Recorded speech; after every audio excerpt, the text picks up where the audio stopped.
Ahora sí que las preguntas van por el lado de posicionarse en algún otro país o usarlo como, no solamente como propaganda, sino también a posicionarse o en otro país, ¿no? En este caso, por ejemplo, la cultura norteamericana, aquí en México o en algunos otros países que el cine no lo tienen tan desarrollado como en Estados Unidos.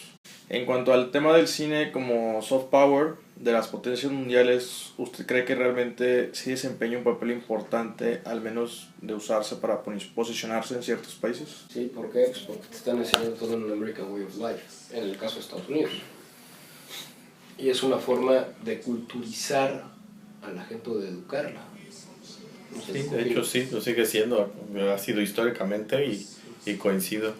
Actualmente sigue siendo una herramienta de capacitación del modo de vida occidental, tanto el cine de Estados Unidos como prácticamente cada cine, sobre todo el cine de Estados Unidos, pero transmite costumbres, transmite valores esenciales de, por ejemplo, en Estados Unidos, del patriotismo, de todo eso. Sí, claro que sí. Sí, o sea, tú nunca vas a ver una película, por ejemplo, lo que estamos hablando ahorita, ¿no? Películas de acción. O sea, tú ves desde los 80s, con la era Reagan, toda la influencia de, por ejemplo, de los Rambos o de Comando. Curiosamente fueron películas auspiciadas, incluso hasta por... No auspiciadas, pero sí promovidas por el mismo régimen de Reagan, para hacer un American Way of Life, hacer un ícono americano, un héroe americano, que era un boina verde, que venía de Vietnam, y que acabó combatiendo curiosamente en Rambo 3 contra una serie de Spetsnaz, que son soldados de élite rusa. Y te pone como un boina verde, ejecuta no sé cuántos Spetsnaz en Rambo 3, que es totalmente inverosímil y irresistible. Pero lo creías, de lo bien, porque estaban muy bien hechas. Si algo tú tienes en Estados Unidos, curiosamente, es que sabe hacer un oficio muy bien, tiene una industria. Y esa industria la aprovechan. El representante legal de las Five Majors, que las Five Majors son las cinco productoras y distribuidoras más grandes del cine de Estados Unidos, no está en Hollywood, está en Washington. ¿Por qué crees que sea? Para tener control, ¿no? ¿Qué pasó aquí? ¿Te acuerdas, Rodrigo, con lo del peso en taquilla? ¿Tú sabes qué era eso? No. ¿Cuántos años tienes? 21. Ok, cuando tú eras un niño de 5 años, Más o menos, sí. Se hizo una propuesta de ley de $1 en taquilla. Es decir, le iban a subir $1 al boleto que lo íbamos a pagar los usuarios de Cinemex y de Cinépolis, y eso se iba a crear un fondo para que la industria mexicana se revitalizara. El representante de las Five Majors vino con el presidente Vicente Fox y le dijo: tu peso en taquilla no va a existir y no va a pasar, brother, ¿ok? Aquí la única industria que rifa somos nosotros. Porque nosotros creo que somos el tercer consumidor más grande, ¿no?, de cine estadounidense del mundo. Después de Estados Unidos y después de China, somos el tercer consumidor. Ok, entonces paso a la siguiente pregunta. Sí. ¿De qué manera puede afectar o influir la presencia cultural de un país potencia en otro? O sea, ¿de qué manera el bombardearte con esa cultura por medio de las películas puede llegar a afectar al otro país? Pues ve cómo te vistes, ve cómo me he visto yo, ve cómo se viste él, ve que estoy escuchando a Nick Cave. Es música totalmente occidental. Una colonización mediática. Somos una Es eso. colonización O sea, realmente mediática. funciona eso, realmente imponer tu código moral, imponer tus costumbres con la globalización, digamos, usando el cine como medio, estandariza a todas las naciones prácticamente. McLuhan no estaba equivocado, o sea, es una teoría locodinamológica. Lo metieron y solito se va dispersando. Aquí lo metieron y está en top of mind. Sí. Tal es el punto que nadie consume cultura nacional en muchos países, incluido México, sino lo que consumes es la cultura que se manda desde Estados Unidos. O cultura gringa tropicalizada a México. O sea, si te pones a darte cuenta, las películas mexicanas, digo, no que regresemos a la época de oro, ¿no?, donde era el macho bragado y le pegaba a la vieja y la vieja se caía, ¿no? Pero las películas ahorita son screwball comedies ubicadas en la Colonia Condesa, en la Ciudad de México, en la Roma, de 30 o cuarentones, basados, curiosamente, en todos los screwball comedies gringos, que ni siquiera están en todas las películas, están basados en las series, en las sitcoms de los 90s. ¿Tengo razón o no, mi querido colega? Sí. Entonces tenemos un retraso no nada más cultural, sino narrativo de 20 años. ¿En qué año naciste? 95. Bueno, en el 95... Prácticamente a partir de ese momento. A partir de ese momento. Con la entrada al libre comercio. Entonces tenemos una culturización de los sitcoms aplicado al cine o del cine aplicado al cine. O sea, y creamos historias de condeceros o de chavos de la Roma de 30 o 40 años que a lo mejor un chavo de Tijuana pues, ni le interesa y por eso no lo consume, porque creemos en nuestro microcosmos que como esas historias nos vendieron en Nueva York hay que hacerlas en la Ciudad de México. Y Nueva York y la Ciudad de México tienen una brecha diametral en muchas cosas. Ok, la siguiente es, ¿cree usted que México debería invertir más en el aspecto no solo como inversión en cultura, sino como herramienta de posicionamiento a nivel internacional? Sí, claro. Pues claro, o sea... La bronca, no nada más México como... O sea, ¿te estás refiriendo a México como país, México como gobierno, México como empresarios?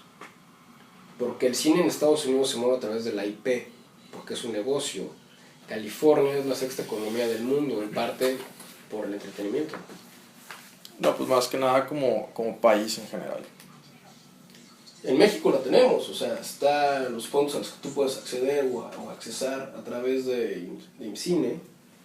Y yo creo que de hecho culturalmente México tiene muy buena reputación a nivel mundial de cine. Y de hecho es la gran reputación. El problema es que no permea en nuestro propio país. Esa reputación se da a conocer en el mundo gracias a que el gobierno apoya películas que la iniciativa privada aquí en México no haría. Y gracias a eso la cultura en México se da a conocer en Berlín, se da a conocer en Toronto, se da a conocer en Nueva York, en Sundance. Y paradójicamente, como estamos tan permeados, tan dominados por la cultura estadounidense, en nuestro propio país no se consume y no se ve esa cultura y incluso no se acepta como nuestra. Las clases medias están muy alejadas de las visiones culturales que tienen los cineastas, que sí apoya el gobierno. Que si se necesita hacer más, sí, yo creo que el gobierno tendría que dar más lana, pero sí lo está haciendo. Y la IP debería también de entrarle. Y la IP, ajá. Deberíamos de darle la vuelta y hacer que sea negocio. ¿Sí me estoy dando a entender? Sí, sí. O sea, porque para que sea una industria, por decir algo, sí, lo que Carlos estás mencionando, tendríamos que tener ¿cuántas? 52 películas exhibidas. 52 al año. Que sería una por semana. No llegamos a eso. No producidas, exhibidas. O sea, como que le falta más inversión privada. Sí. Eso, y dos, o sea, los fondos te dicen, ok, produce, pero no te dicen exhibas. A ellos no les importa que exhibas, les importa que se produzca. Y si tú tienes una película enlatada que le va a tu mamá, pues a ti no te sirve de nada, porque tu mamá te va a aplaudir porque es tu mamá. Necesitas que el mundo la vea. Sí, y a nivel cultural, o sea, sí es importantísimo que los países defiendan su estilo de cultura, su estilo de vida. Lo definan como los franceses lo han hecho, como los alemanes lo han hecho con su cine. Como los ingleses. Los ingleses lo han hecho, que es una defensa al cine, que a su vez es una defensa por la cultura y sus modos y costumbres, para evitar que sea permeado por el mundo occidental, que es en este sentido Estados Unidos, ¿no? ¿Usted piensa que el cine llega a influir en ciertas cuestiones políticas en el mundo? ¿Podría? No, puede. Que llega a influir, o sea... Lo hace. Lo hace, absolutamente, claro que lo hace. Vete a los 80s, bueno, tú no habías nacido, pero en los 80s los malos eran los rusos y todo lo que estaba del muro de Berlín para allá eran malos, del muro de Berlín para acá éramos los buenos y políticamente nos la creíamos y así era, y así funcionaba. Después, ¿qué pasó? Políticamente, ¿quiénes son los malos? Pues los árabes, tumbaron las torres, Al Qaeda, Bin Laden. Sí, claro, no sé, que lo hace. Políticamente, claro que influye tu percepción, y no más influye tu percepción, influye tu concepción de la realidad. Sí, es más como se cuenta la historia y como la vamos a contar a partir de lo que vimos en el cine. Claro, ¿por qué crees que en Estados Unidos ya no se permite a partir de Vietnam que los reporteros vayan libremente al frente y tomen fotos o video o cine, si es un reportero que lo quieren filmar en Super 6 o en Super 8 o en 35, una batalla? Pues porque dicen, ok, aquellos son ojetes, nosotros también somos ojetes, eso no lo puede ver el American People. Pues claro que no. Sí, políticamente influye. Sí, lo ha hecho desde su creación y lo sigue haciendo. Ok, bueno, otra. ¿Me podría mencionar alguna película que esté relacionada con algún hecho histórico que le haya llegado a parecer interesante y por qué? Pues ve Full Metal Jacket, de Stanley Kubrick, Escuela de Guerra. Está basada en un libro llamado The Short Times, escrito precisamente por el personaje, que en este caso es The Joker, que es un periodista de los Marines, que te cuenta sus vivencias. Ve Pelotón, está basada en las vivencias de Oliver Stone cuando se enlistó en el ejército, que se fue a Vietnam. O sea, ahí te platican la dicotomía de la realidad, ¿no? O sea, si eres pobre, vas a la guerra. Si eres un college boy y estás en la universidad, no vas a la guerra. El presidente que tiene ahorita Estados Unidos era un college boy y evitó el draft 5 años seguidos y no fue a la guerra. Y los pobres, pues chinguense y váyanse a la guerra y muéranse. Entonces, ¿qué es lo que pasa? Claro que afecta y el cine te lo refleja. O sea, tienes películas nacido el 4 de julio, te lo está reflejando un cine de protesta. Full Metal Jacket es un cine de protesta donde te está platicando la primera mitad, que son 2 películas prácticamente, la primera mitad un entrenamiento brutal que recibes en el cuerpo de Marines y la segunda, una psicosis que te va ocurriendo en la guerra. O sea, claro, incluso Apocalypse Now está basada en The Heart of Darkness, que es la historia de un militar confederado que se fue a refugiar con los seminoles en Florida y creó su propia guerra, su propia comunidad. Y lo llevaron a Vietnam después. Entonces, claro que afecta, claro que permea. Ok. Esta igual ya la contestaste ahorita, ¿no? Pero culturalmente hablando, ¿cree usted que existe alguna relación entre el bombardeo mediático, la cultura norteamericana y los cambios culturales de generación en la juventud en México? O sea, que realmente afecte, ¿no?, el bombardeo mediático de cierta cultura al cómo se desenvuelve la juventud, ¿no?, en México. Sí, pues claro que sí. O sea, tú estudias relaciones, ¿no? Sí. ¿Cuántos años tienes? ¿Me habías dicho? 21. ¿21? ¿Dónde eres? De Tampico. Ok. ¿Todos los mexicanos son malos? ¿Todos los mexicanos son bad hombres, como dice el imbécil ese que están allá arriba? No, ¿verdad? No todos son violadores. No. Mediáticamente, ¿qué cree el gringo promedio? Que somos violadores. No te extraña que el día de mañana haga una película sobre eso, ¿no?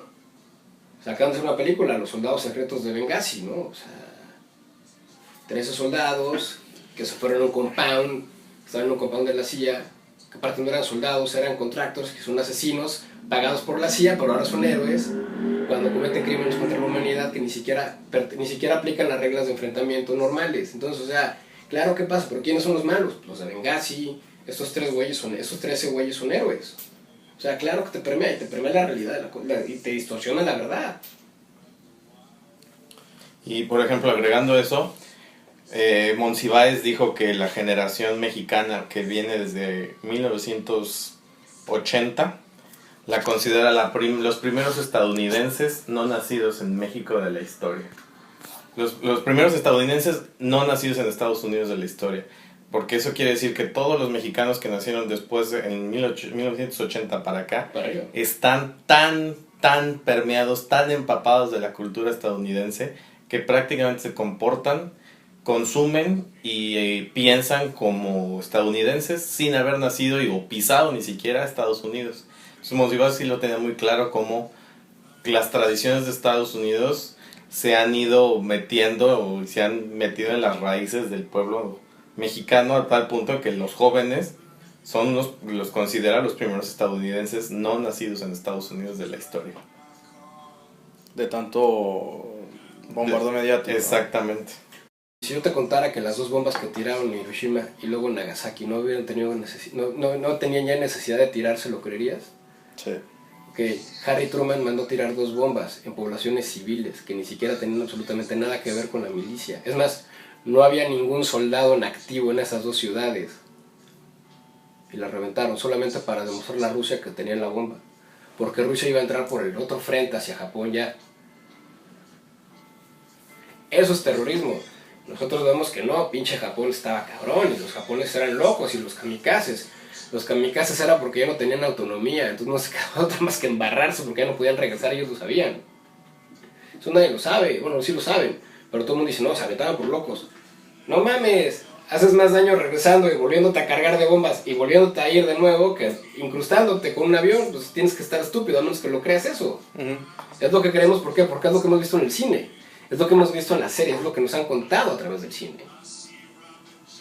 Pues claro, o sea, pero nadie te dice, no se tenía que tirar las 2 bombas, porque Japón prácticamente ya estaba rendido. Pero del otro lado arriba ya vienen los rusos. ¿Qué va a pasar? Lo mismo que pasó en Europa, que van a dividir Japón. No, ni madre, mételes 2 bombazos, cabrón, para que se espanten y se rechen para atrás. Esa fue la neta. ¿Quién nos la cuenta? Pues nadie más que te pongas a leer, porque si ves las películas, pues no, claro, el día de la infamia se acabó porque el 7 de diciembre del 41 invadieron Pearl Harbor, entonces vamos a entrar a la guerra, claro. El 6 de agosto tiramos la primera bomba y el 8 la segunda, y después, puta, pues tiene que capitular Japón porque se les acabó el panorama. Obviamente, hay fiesta en el mundo, pero nadie vio que esas dos ciudades no tenían absolutamente un carajo que ver, porque no la tiraron en Tokio. Porque políticamente era necesario tener vivo al emperador Hirohito para poder reconstruir Japón a través del Plan Marshall. Eso, mi estimado José, muy poca gente lo sabe y el cine no nos lo cuenta. El cine nos cuenta que eran malos. ¿Cuál es su opinión acerca del crecimiento de la presencia de México en el cine internacional? Pues muy buena, la verdad es que México sigue siendo, o sea, viene siendo referente internacional desde prácticamente 15 años. Prácticamente a bajo nivel, desde que empezó Amores Perros, volvió a repuntar el cine mexicano que tenía prácticamente 15 años de oscuridad. Y me parece excelente porque ha ido impulsando generaciones y ha sido en años consecutivos. Y ahora lo vemos en los Óscares, pero si vemos otros premios, o sea, independientemente que México o mexicanos han ganado el Óscar 3 años consecutivos, ¿no? Desde hace 4. También México ha ganado en 5 años prácticamente ha ganado al menos 3 veces el Festival de Cannes. Ha habido gente ganando festivales de Cannes, o en 10 años ha ganado Berlín, ha ganado la mayoría de los festivales. Pues me parece maravilloso porque va impulsando, va haciendo una marca. Quizá el cine industrial, el cine digamos de espectáculo de género, se está quedando atrás en relación al cine de autor, que está posicionando a México como artistas de cine, y el cine industrial se está quedando atrás, pero eventualmente eso tendría que ir detonando y lo está haciendo en el cine de género del país, y como marca del cine mexicano lo está impulsando, ¿sí? Ok, ya la última pregunta, y bueno, creo que usted ya se contestó en toda la entrevista, ¿no? La herramienta del cine como soft power, ¿cree usted que es deliberadamente apoyada o solo es producto de la globalización y poder económico de ciertas potencias? No, es deliberadamente apoyada y obviamente también tiene que ver con ciertas potencias, o sea... Sí. Perú no creo que haga cine, y si lo hace me imagino que es muy escaso, y no creo que Perú se pueda posicionar como una potencia económica ni potencia cinematográfica ahorita, ¿no? Creo que sí, a veces, en algunos casos es deliberado, y en algunos casos es que cada personaje en ese país la tiene tan impregnado, esa forma. Por ejemplo, el American Way of Life, los propios directores, muchos directores de Estados Unidos tienen tan impregnado esa idea del patriotismo, esa idea de que América es como la cuna de las libertades, lo tienen tan impregnado desde chicos que ya el gobierno gringo ni siquiera tiene que hacer un apoyo deliberado. Y hay otros casos que sí, que son instrumentos de propaganda claros y financiado por ya sea el gobierno o por sus satélites del gobierno, que son lobbies de empresas, ¿no? Y en muchos países lo han hecho así. Eso sí, claro que sí.